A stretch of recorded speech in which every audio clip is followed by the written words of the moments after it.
अस्सलाम वालेकुम guys and welcome to अबाबिल। तो आज की वीडियो में हम पिछले दिनों होने वाली तमाम अहम मिलिट्री अपडेट्स को कवर करेंगे। So let's start. सबसे पहले बात करते हैं रूस और फ्रांस के दरमियान पेश आए एक वाक़े की, जो कि 2 मार्च को मशरक़ी बहर रूम के ऊपर बैनुल-अक़वामी फ़ज़ाई हदूद में एक रूसी फाइटर जेट सू-35 और एक फ्रांसीसी MQ-9 रीपर ड्रोन के दरमियान पेश आया है। हुआ यह कि इस रीजन में फ्रांस का ये ड्रोन प्रवास कर रहा था, जिसे रूस के सू-35 ने देख लिया और सोचा क्यों ना इसे तंग किया जाए। रूस के सू-35 ने बार बार इस ड्रोन के करीब आकर ऐसी मैनूवर्स की जिसकी वजह से इस ड्रोन के गैर मुस्तहकम होने का ख़तरा पैदा हो गया। यानी रूस के इस फाइटर जेट ने इस ड्रोन को अपनी मैनूवर से गैर मुस्तहकम करके इसे गिराने की कोशिश की। और ये पहला वाक़या नहीं है जब रूस के फाइटर जेट्स ने ऐसा किया हो। रूस के तैयारे इससे पहले भी ऐसा कर चुके हैं, जो कि अमेरिकी ड्रोन्स के खिलाफ किए गए थे। इस बार भी अमेरिकी ड्रोन ही था, लेकिन इसका ऑपरेटर फ्रांस था। फ्रांसीसी वजारत दिफा के मुताबिक सू-35 ने फ्रांसीसी MQ-9 रीपर ड्रोन के करीब 3 बार प्रवास की और ये चाल तैयारे के कंट्रोल में कमी का बायस बन सकती थी। इस तरह के इक़दाम बैनुल-अक़वामी फ़ज़ाई हदूद में नक़ल व हरकत की आज़ादी को महदूद करने के लिए किए जाते हैं, जो हालिया बरसों में रूसी और मगरबी फ़ौजी तैयारों के दरमियान पेश आने वाले इसी तरह के वाक़यात में इजाफ़ा करते हैं। दोस्तों, मशरक़ी बहर रूम एक ऐसी जगह बन गया है जहाँ फ़ौजी, स्ट्रेटेजिक और तवानाई से मुतल्लिक़ मसाइल आपस में जुड़े हुए हैं, जिससे ये ख़ित्ता हरीफ ताकतों के दरमियान बढ़ती हुई कशीदगी का थिएटर बन चुका है। रूस और अमेरिका, फ्रांस, तुर्की और कई मशरिक़ वस्ता के ममालिक समेत मुतअद्दिद ममालिक की मौजूदगी के साथ ये समंदरी इलाका नक़ल व हरकत की आज़ादी और ताकत के मंसूबे के लिए एक अहम नुक्ता है। बहरी और फ़ज़ाई अफवाज को हरीफ की नक़ल व हरकत की निगरानी, काफ़िलों की हिफाजत या हाइड्रोकार्बन सप्लाई के रास्तों जैसे अहम इंफ्रास्ट्रक्चर को महफूज बनाने के लिए बाकायदगी से तैनात किया जाता है, जो इस स्ट्रेटेजिक रास्ते पर अपने असर व रसूख को कायम करने की कोशिश करने वाले ममालिक के दरमियान दुश्मनी को मज़ीद हवा देता है। दोस्तों, पिछले साल रूसी मिसाइल के कई माहिरीन ने ईरान का दौरा किया है। रिपोर्ट्स के मुताबिक रूस और ईरान के दरमियान फ़ौजी ताउन पहले से भी कहीं ज़्यादा बढ़ रहा है। रॉयटर्स की एक रिपोर्ट के मुताबिक 24 अप्रैल और 17 सितंबर को मास्को से तेहरान जाने वाली परवाज़ों में 7 रूसी फ़ौजी माहिरीन मौजूद थे। इससे ज़ाहिर होता है कि रूसी हुकूमत बराह रास्त इन दौरों में शामिल थी। ये दौरे ईरान और इजराइल के दरमियान बढ़ती हुई कशीदगी के दरमियान हुए, जिसमें अप्रैल और अक्टूबर में फ़ौजी हमले भी शामिल थे। अगरचे ये वाज़ेह नहीं है कि इन माहिरीन ने ईरान में क्या किया, लेकिन ईरानी वजारत दिफा के ज़राए ने बताया कि रूसी माहिरीन ने मिसाइल बनाने की मुतअद्दिद जगहों का मुआयना किया है, जिनमें ज़ेरे ज़मीन सहूलियात भी शामिल हैं। इन खुफिया जगहों पर जदीद मिसाइल और ड्रोन बनाने की मशीनें लगी हुई हैं। दोस्तों, ईरान अपनी बैलिस्टिक मिसाइल प्रोग्राम को बेहतर बनाने की कोशिश कर रहा है, ख़ास तौर पर अपने मिसाइलों की दुरुस्तगी और रेंज को बढ़ाकर, जिससे बैनुल-अक़वामी सतह पर तशवीश बढ़ रही है। ईरान ने हाल ही में अम्माद और सजील मिसाइलों के तब्दील शुदा वर्जन का तजर्बा किया है, जिनकी रेंज 2000 किलोमीटर तक है, जो मशरिक़ वस्ता में अमरीकी फ़ौजी अड्डों और इजराइल में स्ट्रेटेजिक मकामात को निशाना बना सकते हैं। ईरान और रूस के दरमियान बढ़ता हुआ फ़ौजी ताउन जनवरी में दस्तखत किए गए 20 साला फ़ौजी मुआहदे से मज़ीद मजबूत हुआ है।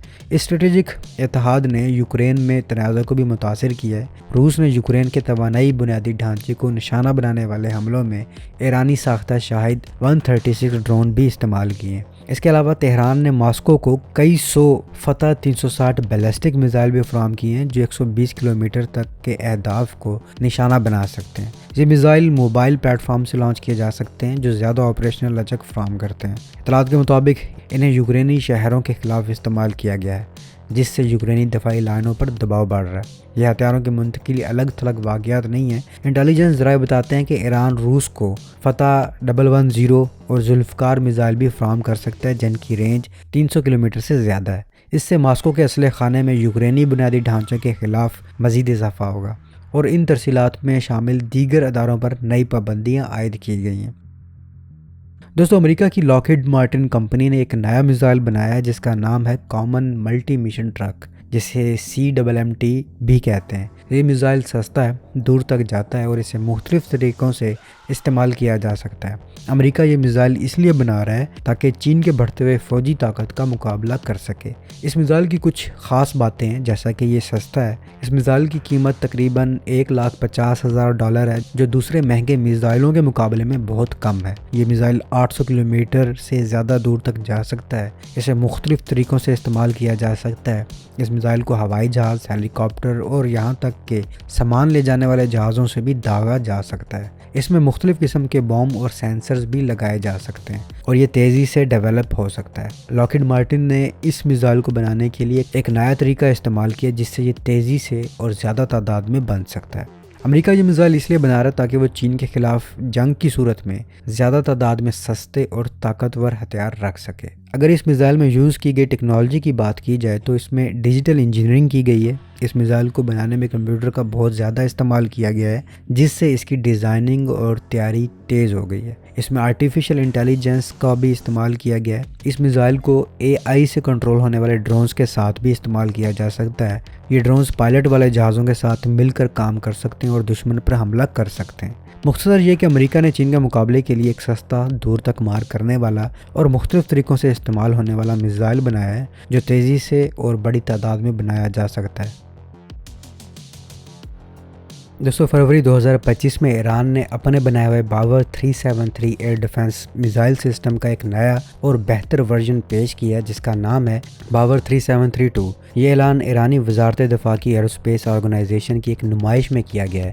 یہ نیا ورژن ایران کی فوجی صلاحیت میں خاص طور پر فضائی دفاع میں ایک بڑی چھلانگ ہے۔ نئی چیزیں جو اسے طاقتور بناتی ہیں وہ یہ ہیں کہ ہر لانچر کا اپنا ریڈار ہے۔ اب ہر میزائل لانچر پر اپنا ریڈار لگا ہوا ہے جس سے وہ خود ہی دشمن کے ہتھیاروں کو ڈھونڈ سکتا ہے اور نشانہ بنا سکتا ہے۔ پہلے یہ نہیں تھا۔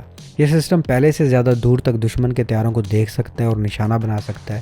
دیکھنے کی اس کی دوری جو ہے وہ 320 کلومیٹر سے بھی زیادہ ہو گئی ہے اور نشانہ بنانے کی دوری 260 کلومیٹر سے بڑھ کر بہت زیادہ ہو گئی ہے۔ اس میں اب جدید میزائل سیاد 4 بھی لگے ہوئے ہیں جو 300 کلومیٹر تک دشمن کے ہتھیاروں کو مار سکتے ہیں۔ پہلے یہ دوری 200 کلومیٹر تک تھی اور یہ سسٹم ایک ساتھ 60 اہداف پر نظر رکھ سکتا ہے اور ان میں سے 6 کو ایک ساتھ نشانہ بنا سکتا ہے۔ مشرق وسطیٰ میں کشیدگی بڑھ رہی ہے اور ایران اپنی حفاظت کو مضبوط کرنا چاہتا ہے۔ یہ نیا سسٹم ایران کے فضائی دفاع کو مضبوط کرے گا۔ یہ دوسرے دفاعی سسٹم جیسے خرداد 15 اور روسی S-300 کے ساتھ مل کر کام کرے گا جس سے ایران کی فضاؤں کی حفاظت اور بھی بہتر ہو جائے گی۔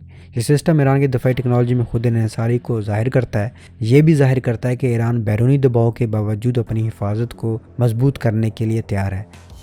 27 فروری 2025 کو ایرانی میڈیا نے بتایا کہ ایران کو نیا فوجی ساز و سامان ملا ہے جس میں سلیمان 402 ٹینک بھی شامل ہے۔ یہ ٹینک امریکہ کے بنائے ہوئے پرانے M60 ٹینک کا بہتر ورژن ہے۔ ایران اپنی فوج کو مضبوط کرنے کے لیے یہ سب کر رہا ہے۔ اب اسے پرانا ٹینک نیا روپ بھی کہہ سکتے ہیں۔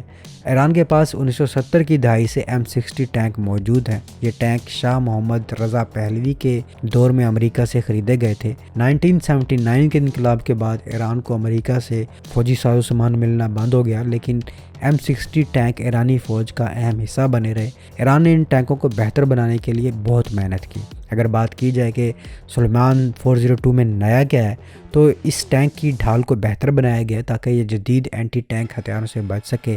اس میں 120 ملی میٹر کی ہموار توپ لگی ہے جو پرانے M60 کی 105 ملی میٹر کی توپ سے زیادہ طاقتور ہے۔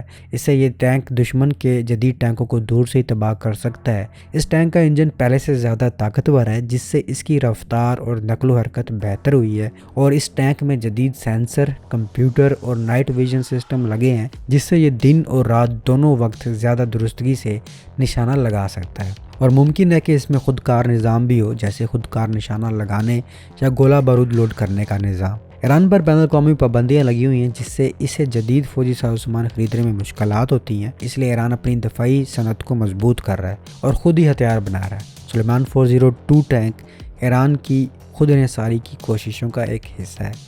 دوستو، امریکی کانگریس کی ایک رپورٹ میں بتایا گیا کہ امریکی فوج 2025 کے آخر تک اپنا نیا ہائپر سونک ہتھیار LRHW ایک آپریشنل یونٹ میں شامل کرنے جا رہی ہے۔ یہ ہتھیار بہت تیز رفتار ہے اور جدید جنگ میں امریکہ کو بڑا فائدہ دے گا۔ ہائپر سونک ہتھیار وہ میزائل ہوتے ہیں جو آواز کی رفتار سے 5 گنا زیادہ تیز سفر کرتے ہیں कुछ तो मार्क 20 तक भी जा सकते हैं, यानी तकरीबन 24,000 किलोमीटर फी घंटा की रफ्तार तक। इनकी ख़ास बात यह है कि ये तेज़ रफ्तार के साथ साथ अपनी परवाज़ के दौरान सिमत भी बदल सकते हैं। इससे इन्हें दुश्मन के मिसाइल दफ़ाई निज़ाम से बचना आसान हो जाता है।